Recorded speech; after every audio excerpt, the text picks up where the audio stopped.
everyone, and welcome to this episode of An Ingenious You, the podcast where we speak with higher ed's most creative thinkers and doers.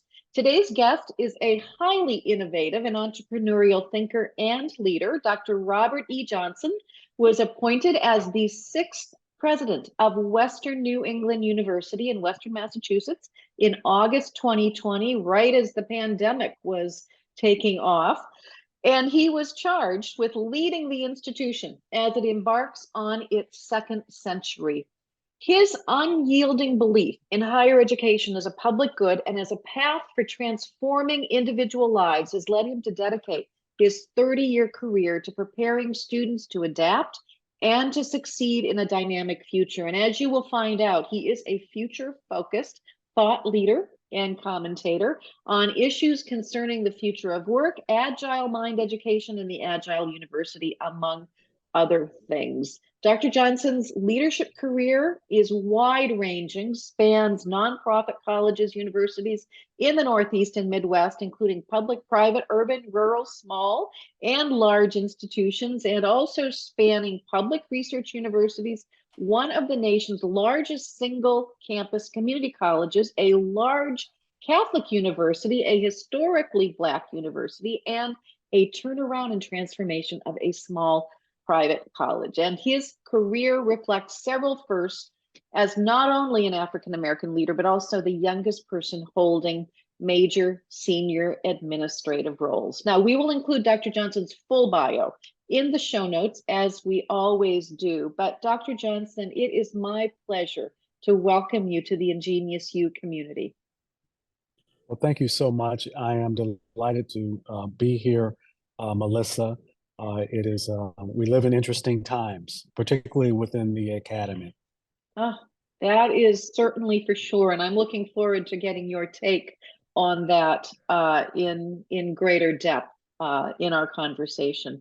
Now, we like to start our conversation by learning something about our guests. And I know from what I've read about you that you certainly have been impacted by a number of important influences. So can you tell us how your professional and educational journey has been shaped by what influences, and in particular, the way in which you think about education today? Sure. I have been influenced by a number of people and in a number of ways. My very first job in higher education was at Central State University, an HBCU in Wilberforce, Ohio. I worked for then Dr. Arthur E. Thomas, who was president. I was the executive director of enrollment and marketing.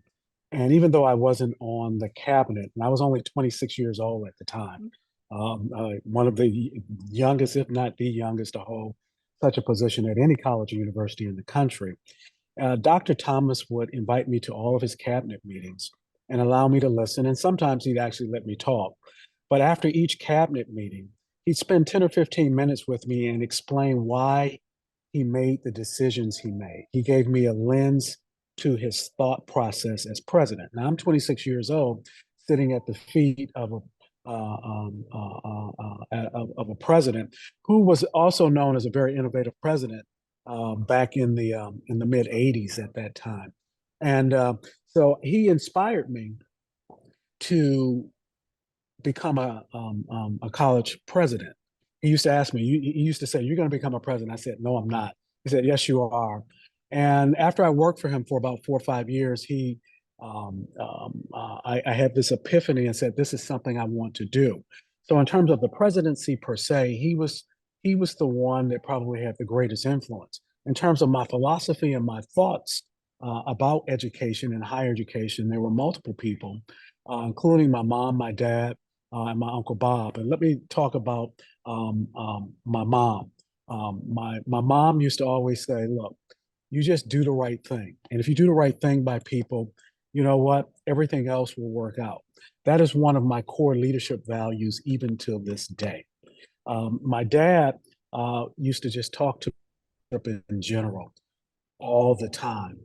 He used to drive me around. I grew up in Detroit, up to the University of Michigan, and said, "You know, a lot of great thought leaders have have come through these hallowed doors. He wanted me to go to Michigan so bad, it's not even funny. But I ended up going to Morehouse College, which was also the alma mater of my uncle Bob, Robert E. Johnson, who was the executive editor and associate publisher of Jet Magazine. But he was also classmates with Dr. Martin Luther King Jr. In the class of 48 at Morehouse.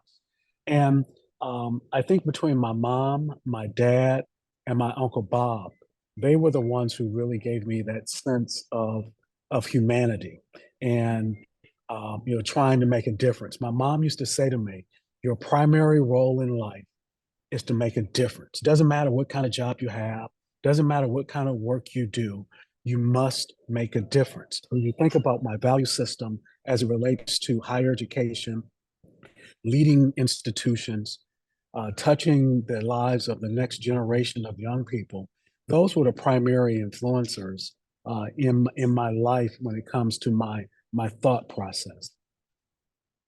What a rich, rich legacy that you stand on. And you are able to articulate it in a very powerful way. So thank you for sharing that. Your story, your personal story is very inspiring. Now, your leadership, as I said, your leadership career is amazingly wide ranging. I'm not sure I have interviewed someone yet whose career spans the variety of institutional types and roles that yours does. And you've been a college president before, you have been a chancellor. What is it about Western New England that attracted you to the president's role? I think Western New England University is uniquely positioned as a private comprehensive university to do some things that large institutions can't do and many other privates are not equipped to do. When we think about preparing our students for the powerful preparation for the future of work, I think that we uniquely are positioned to stand on the three pillars that build upon that. One being the new traditional university, which is about keeping all of the great things with the beginnings of the academy as it relates to the mentor-mentee relationship, but also embracing new modalities of teaching and learning.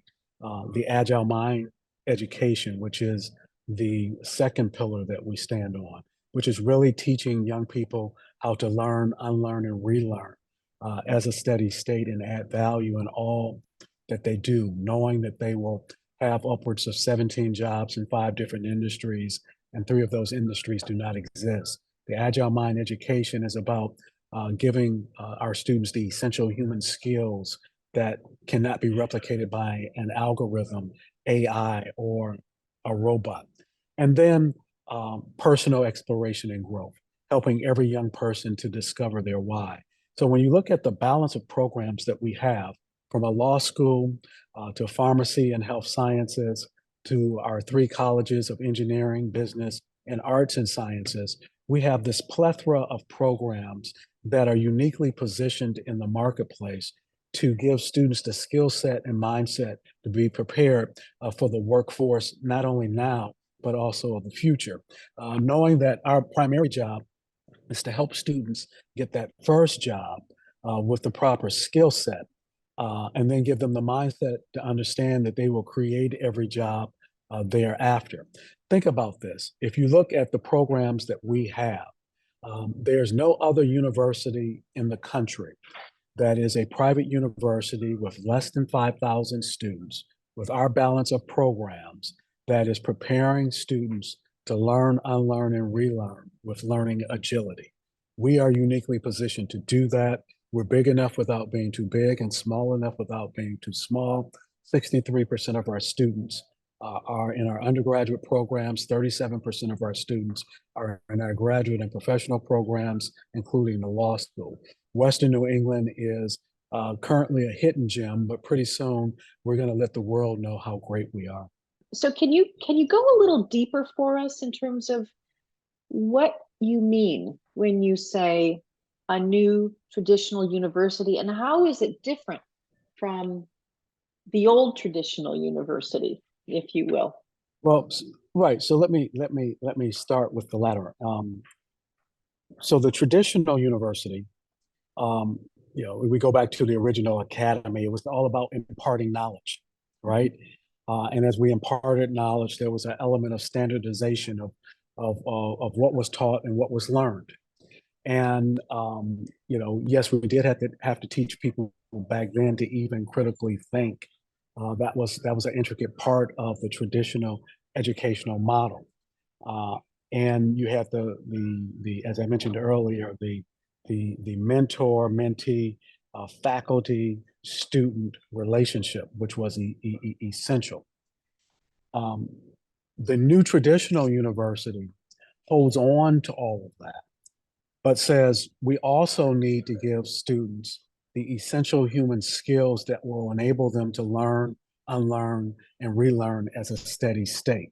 The traditional university, with the exception of a few professions, you go to school, you get a degree, and by and large, it was not necessary for you to go back and retool yourself. Engineering, some of the sciences, medicine, and a few others. It was a requirement. The new traditional university, because of today's workforce needs, is that the job you have today is going to be very different than the job you have 5 years from now. I'm reminded of the young person who was in New York City, who graduated, I believe, from NYU.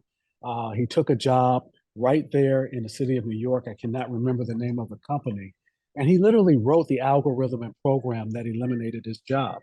So, our young people, when you go into a job, you have to ask yourself, what's next? Because this job in its current state is going to be different. The new traditional university asks the question, what are the new modalities of teaching and learning that's going to enable our students to have the skill set and mindset to learn, unlearn, and relearn as a steady state? And I think that is the distinction. It is really about skill set and mindset. It's about learning agility as as a as a core requirement of the educational process, not a nice to have. If you're going to survive and thrive in this economy and the economy of the future, it's going to be necessary. You take myself, you talk about, I'm probably the only or only the one of a handful of presidents who has worked in every not-for-profit higher education sector, 2-year, 4-year, public, private, large, medium, small, sectarian, non-sectarian, HBCU. Um, Going in and out of those different types of institutions, I had to learn, unlearn, and relearn, but it also enabled me to take the best of how those different types of institutions did things and create an ethos for the way that I lead and the way that I do business. And by the way, if I'm still doing my job today as president the same way I was 3 or 4 years ago, I'm obsolete. So as a leader, I have to do that.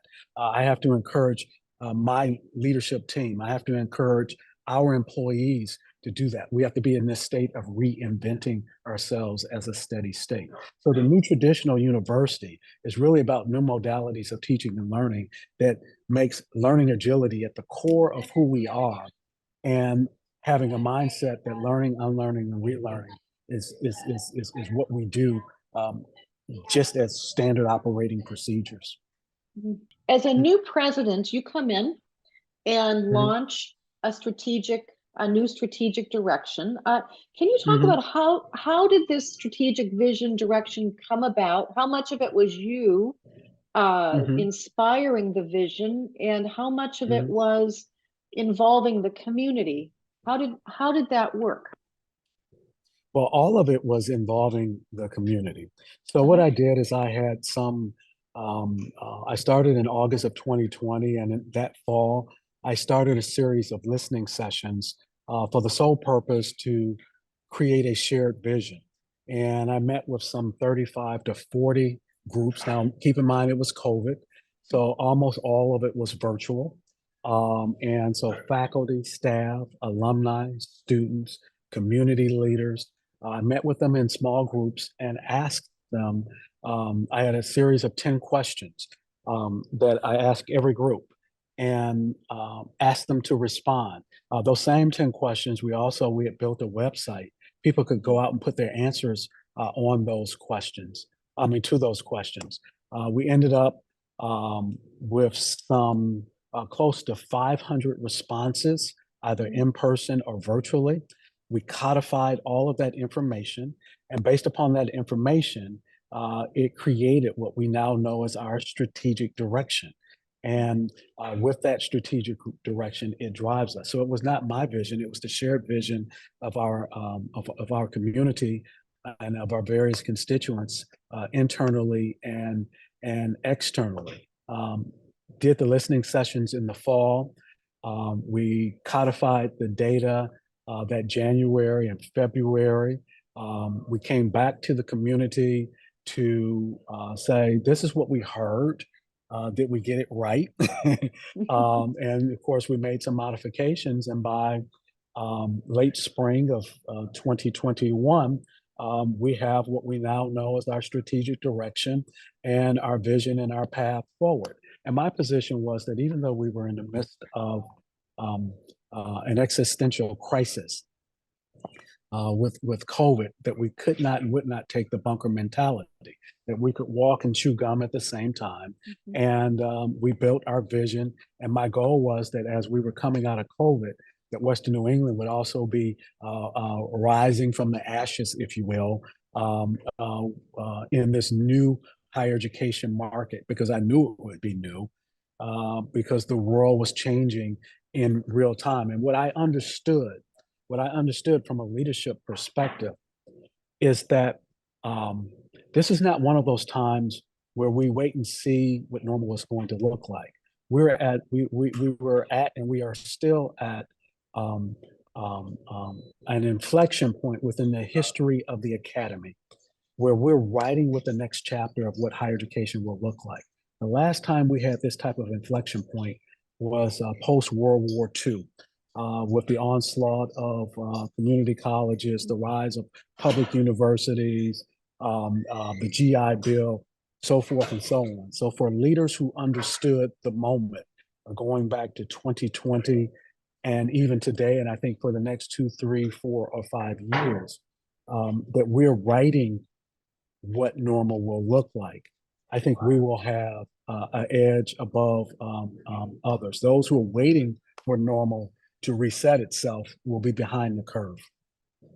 It can take, as you know, 2 to 3 years sometimes to come up with a strategic vision, and you did it in less than a year. I mean, you had it done before your first year anniversary had passed. So correct. So that had to involve a little bit of active, I don't want to say pushing, but I would imagine that the process was something that was carefully managed and moved along, so that you could have an ending point, if you will. Here's the thing. I have found that when you engage people and you listen, not talk at them, that is really not that hard. And you say you think it was rather quick. I think it was rather slow. And maybe Okay. and Melissa, maybe that's the innovator in me, the entrepreneur in me. You know, the entrepreneur's creed is fail early and fail often. And Yes. I have sitting across from me one of my team members, and she's always trying to reel me in because I'm going too fast and keeping me focused. So, but yeah, it took us a year, but it was a good process.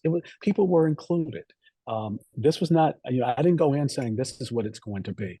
And by the way, we intentionally created a strategic direction and not a strategic plan, because 2 or 3 years in this day and age is a lifetime, and the world is changing too rapidly. So we have a strategic direction that guides us for 5 years, and we create an annual plan of work. And with that annual plan of work, we attempt to achieve numerous things that lead us down the path of that strategic direction. And every year we assess we modify and say, here's what we accomplished. Here are the things that we put on hold for whatever reason. And then we create the next year's plan, and it feeds on itself. So it's a living, you're really describing It's a, a living process. it's a, Yeah. it's a, it's a living process. It's Yeah. ongoing. And I think your process is refreshingly quick. So I don't want you to think I'm being critical of it. No, I no, wish no, I no, wish no. all institutions could pull together. And in this day and age, in given what we're all dealing with, that kind of urgency and timeline is Mm-hmm. absolutely essential. You just can't take forever to figure this out. So now, you've also identified 5 themes that, according to your website, are intended to bring the vision to life. Mm-hmm. And so I'd love to hear a little bit more about the relevance and importance of each one of these. The first one, and why these are the right themes for your strategic direction. So the first Mm-hmm. one has to do with providing a student-centered experience. When you think about what we do in the academy, students are the epicenter of everything that we do. They are the epicenter of everything we do. So if we're not student centric and student first and foremost, um, then we will be at a loss. We'll be at a loss. So everything that we do in our work, day in and day out, is essential um, in making the institution thrive. So if we have business processes in place and they're not student centered, then it's impossible for us to meet the needs of our students. If we are creating student activities for our students and they're not student centered, it doesn't make any sense. If I'm out in the community, when I think about those 5 strategic directions, those 5 pillars, as we might as we might call them, um, then it's all for naught. I'm in a meeting. We were just in a meeting with Congressman Neal at a breakfast. If I'm not talking about those 5 strategic directions that specifically going back to our students who are ultimately our future workforce, who are leaders of the future, then it's all for naught. So when we think about the students, that's what it's really all about, the student experience, the student experience. So they are our customers, and if we're not meeting their need, then it's all for naught. Yeah. So the second, becoming a laboratory for academic innovation. Mm-hmm. How does that fit? Yes. Yeah, so the laboratory for academic innovation is that we have to do selective experimentation, right? If we do selective experimentation, then with our academic programs, with research, with the academic experience, we have to try and fail, try and fail, try and fail, try and fail, try and fail. And we try 5 things, understanding that 4 of them may not work. But if one of them does, then wow. So for example, one of the things that programs we just started is a new program in pharmacogenomics, which is all about how do you prescribe medicine for for DNA. Okay, well that's selective experimentation, right? That's providing a hub for faculty to innovate and think about how do we take on this new possibility of pharmacogenomics and what that means for the human experience as it relates to the prescribing of medicine. We recently just received a $1 million grant from Mass Tech Collaborative for fintech through our College of Business. That would be a case in point of innovation, right? Of our business faculty trying something new and different that's garnering resources that will ultimately enable us to support innovation and entrepreneurial businesses and economic development right in the city of Springfield. So it's the academic arm that's doing that. I think we have to provide the place and space for faculty to be creative and try some new things, understanding that everything may not work. Yeah, well, and I think from the faculty perspective, it must be very encouraging to them to have this explicitly called out as a Mhm. theme. Because faculty, faculty sometimes get a bad rap, but from my experience, most faculty are very creative and they're just Oh, waiting they to be are. given permission to create. And so I think this is terrific. It's terrific. You've made it such an obvious part of your priorities. Yeah, it is a priority. And for us, one of the priorities is to build the infrastructure to really support that, right? Yeah, And I know that, for example, Dr. Maria Toyota, who is our senior VP and provost, she's evolving the Center for Teaching and Learning, and she's building an infrastructure for research and grant writing to yeah. support and fund some of these initiatives as we go forward. One of the reasons why I came to Western New England is because it is a crucible and ripe for trying new things and creating new things. And our faculty are very, very creative and very, very, very innovative. So your other themes, theme three, really, it's very related to what you just said, promoting innovation and transformation.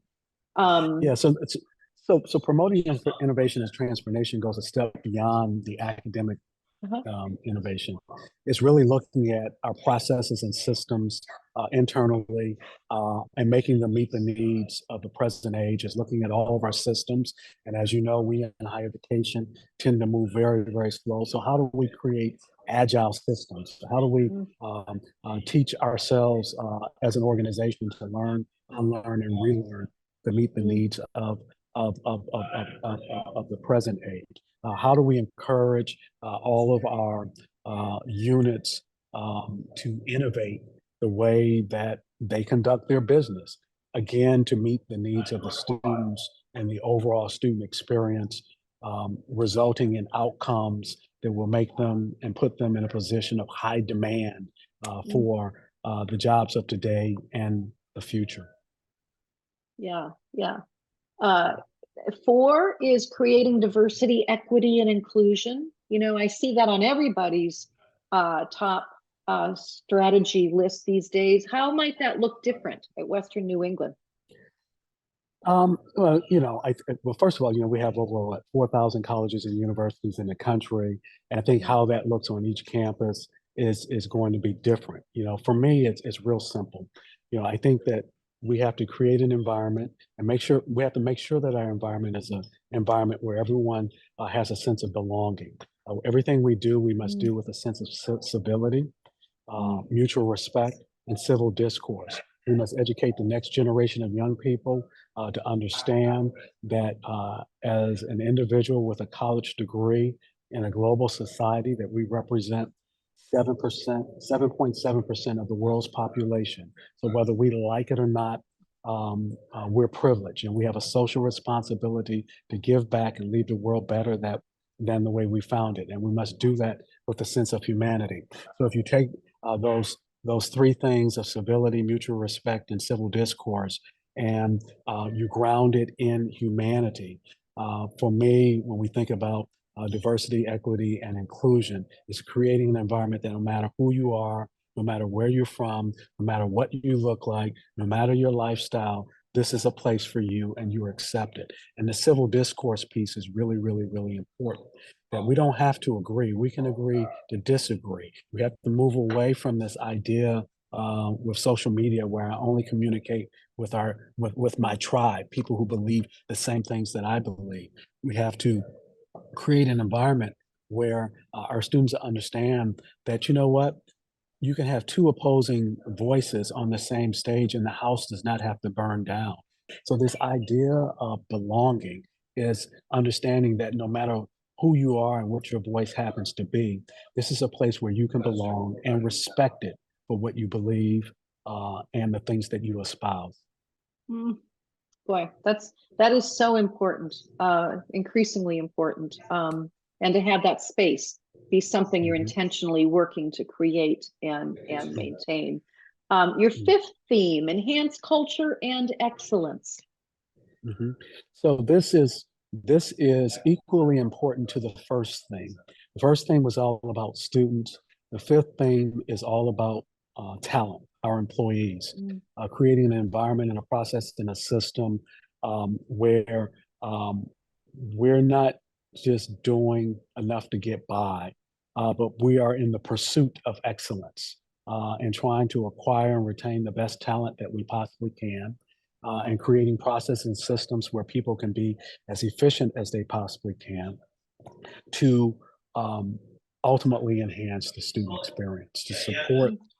academic innovation, to support the entrepreneurial nature and mindset of all of our people. It's about talent acquisition and talent management and creating the support systems and processes that will enable people to maximize their success. You know, in the Lexus commercial, they talk about the pursuit of excellence, Yes. which means it is a journey, not a destination.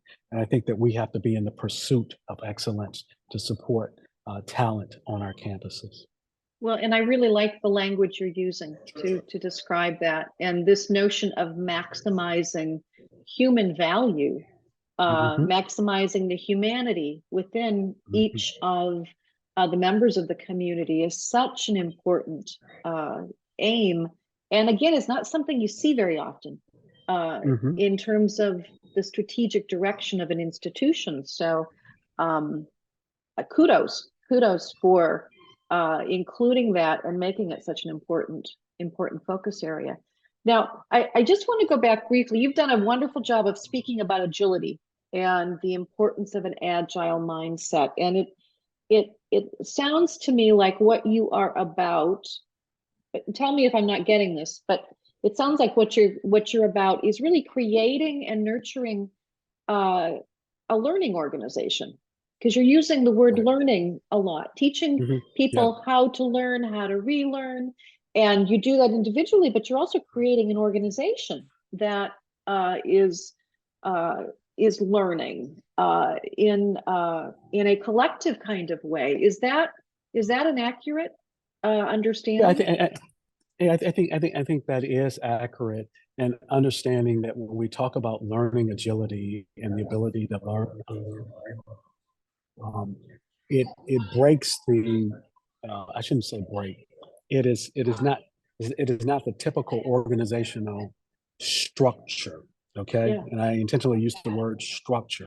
It's trying to create an environment that has parameters, but it's organic in nature.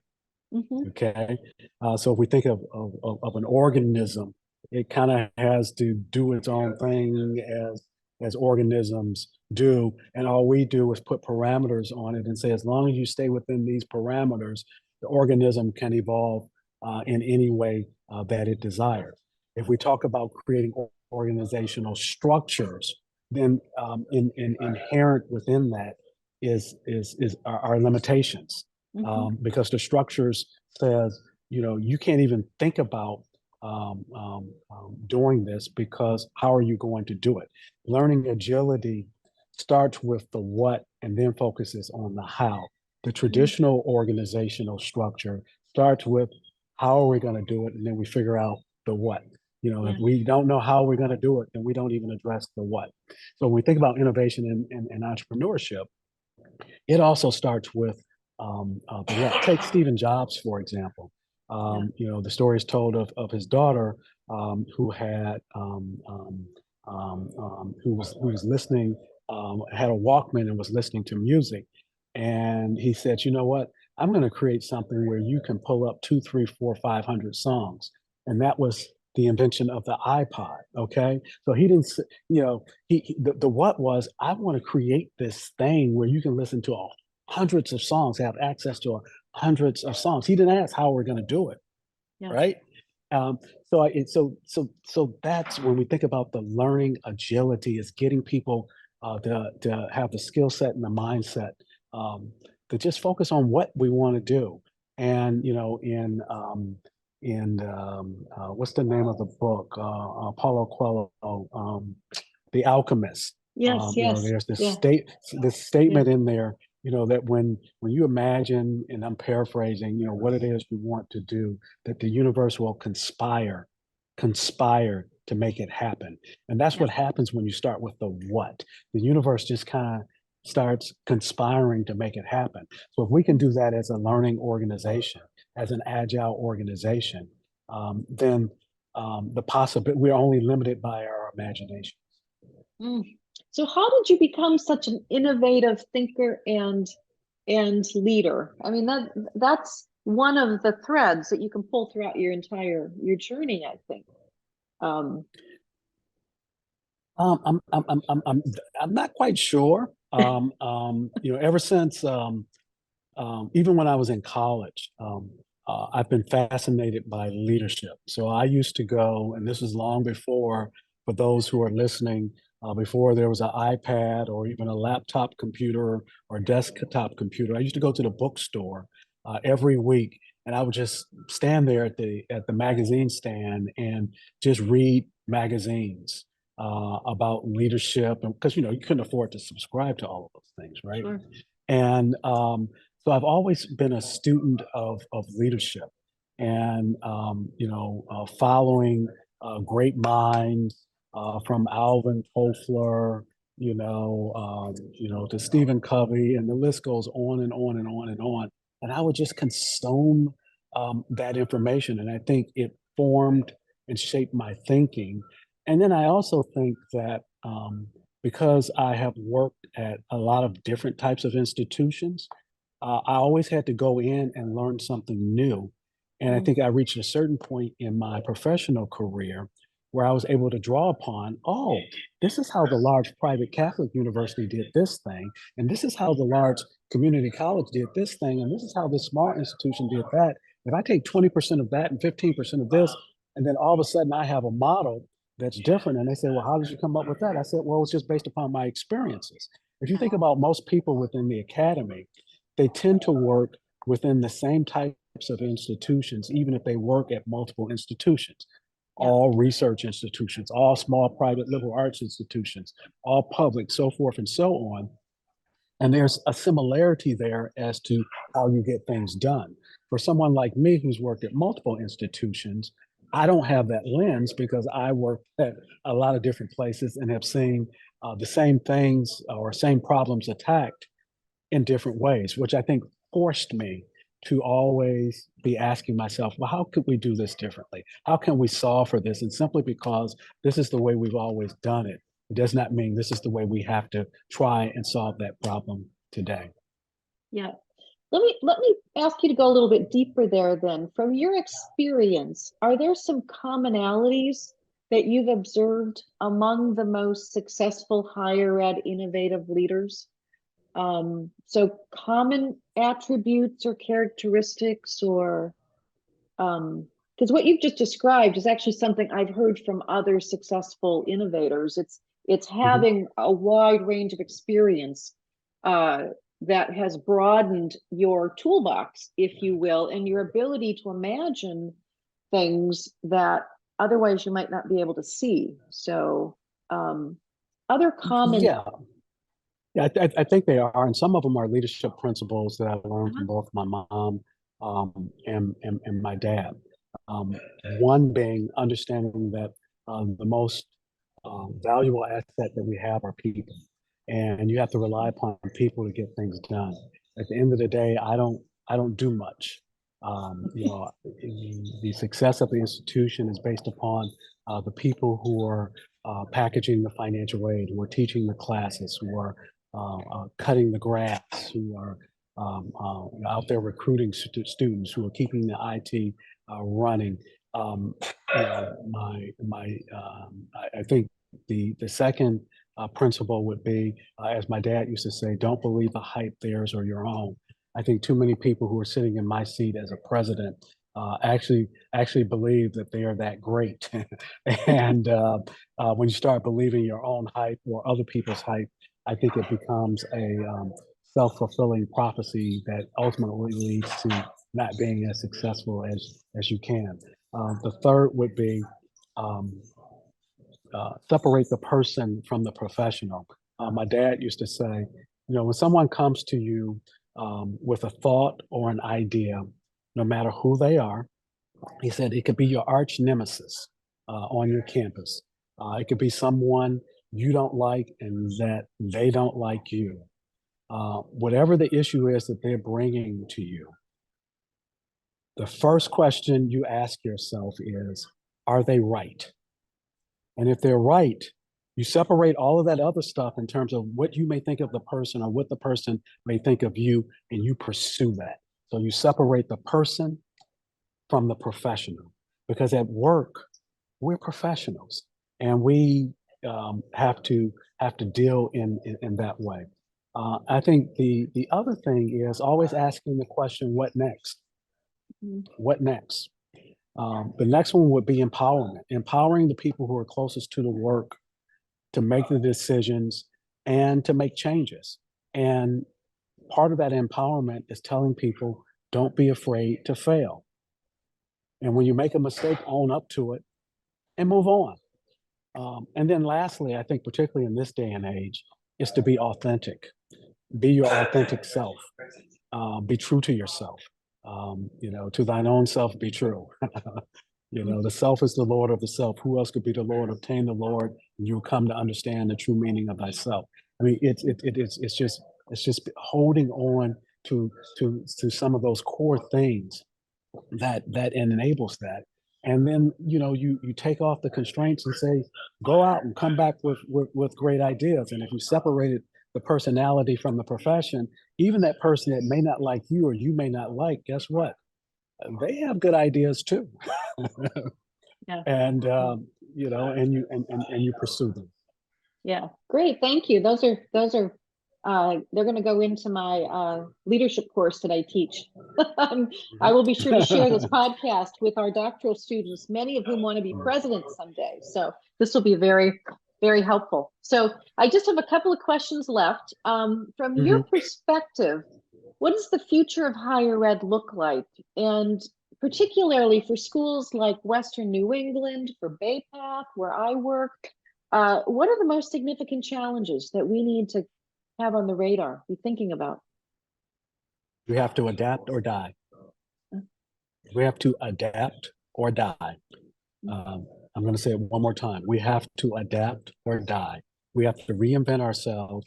We have to become more agile and meet the needs of the present age. And then we have to, at the same time, while we're meeting the needs of the present age, in terms of helping our students to have the skill set and mindset for the current jobs and jobs of the future, we have to try and skate to where we think the hockey puck is going to be, not where it is. That's a Wayne Gretzky kind of metaphor. So what do we think is next?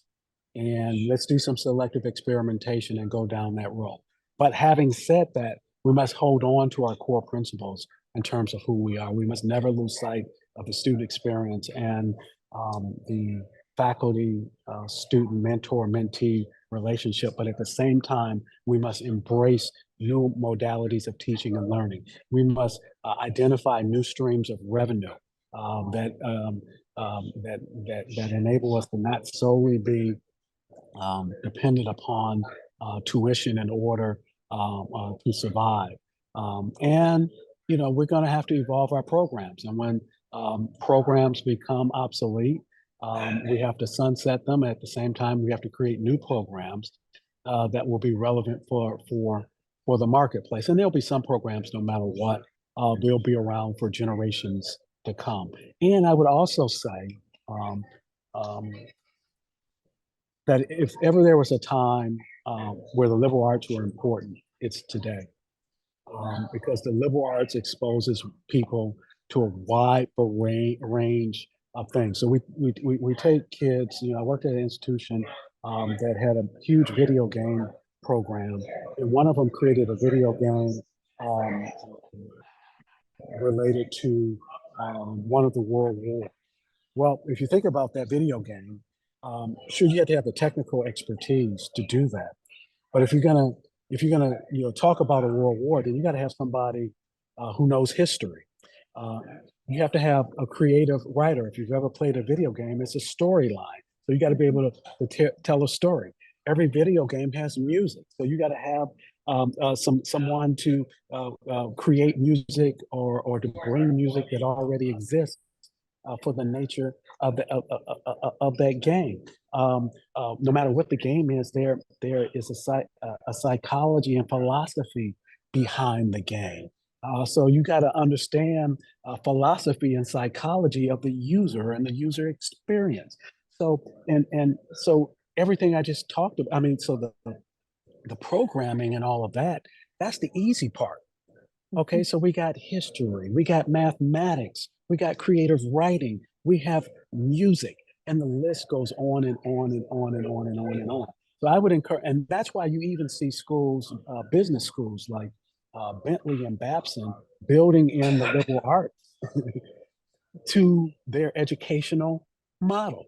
I think it's important that we have to have a balance of the arts and the professional schools, and I think that's one of the things that uniquely positions Western New England University as a new traditional university with an agile mind education, providing personal exploration and growth. Boy, that's fabulous. That just rolls off your tongue.